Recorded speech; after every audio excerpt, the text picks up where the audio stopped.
wa kwanza kujitupa majini naye alipona, lakini ya huzuni sana baba yule hakuwa hata na nguvu ya kujitupa kisimani ili apone. Baada ya siku nyingi, rafiki hata na ndugu walikata tamaa, wakamwacha peke yake. Miaka 38 hakukata tumaini, alisubiri muda wake kwa imani kabisa. Baada ya siku nyingi, rafiki hata na ndugu walikata tamaa, wakamwacha peke yake. Miaka 38 hakukata tumaini, alisubiri muda wake kwa imani kabisa. Subiri, amini, yote yatakoma. Subiri, amini, subiri. Yesu alipofika Betsaida, akatoa msaada kwa mgonjwa. Uvumilivu wake na imani ndio ilimponyesha. Sasa nawe subiri kabisa, Yesu atakapokufikia.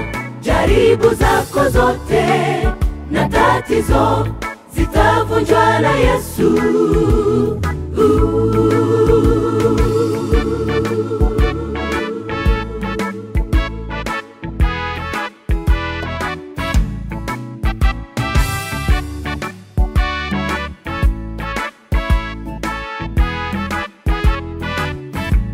Ndugu yangu, ujue kwamba Mungu yuko nawe. Jaribu lako hili limekusumbua, pengine umekata hata tamaa, ukizani kwamba Mungu amekusahau. Pengine wewe mgonjwa, ndoa imekusumbua, wataka hata talaka, watoto wakusumbua. Maisha magumu kweli, mipango haiendeki.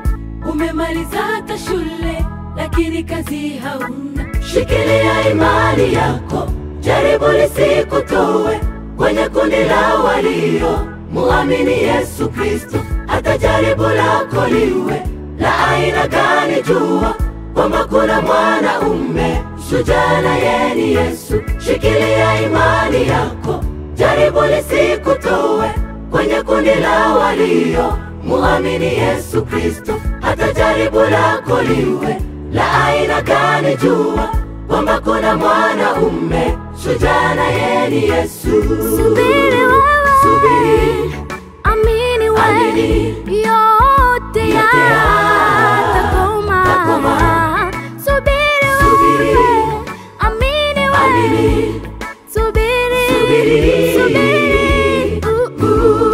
Yesu alipofika Betsaida, akatoa msaada kwa mgonjwa. Uvumilivu wake na imani ndio ilimponyesha. Sasa nawe subiri kabisa, Yesu atakapokufikia. Jaribu zako zote na tatizo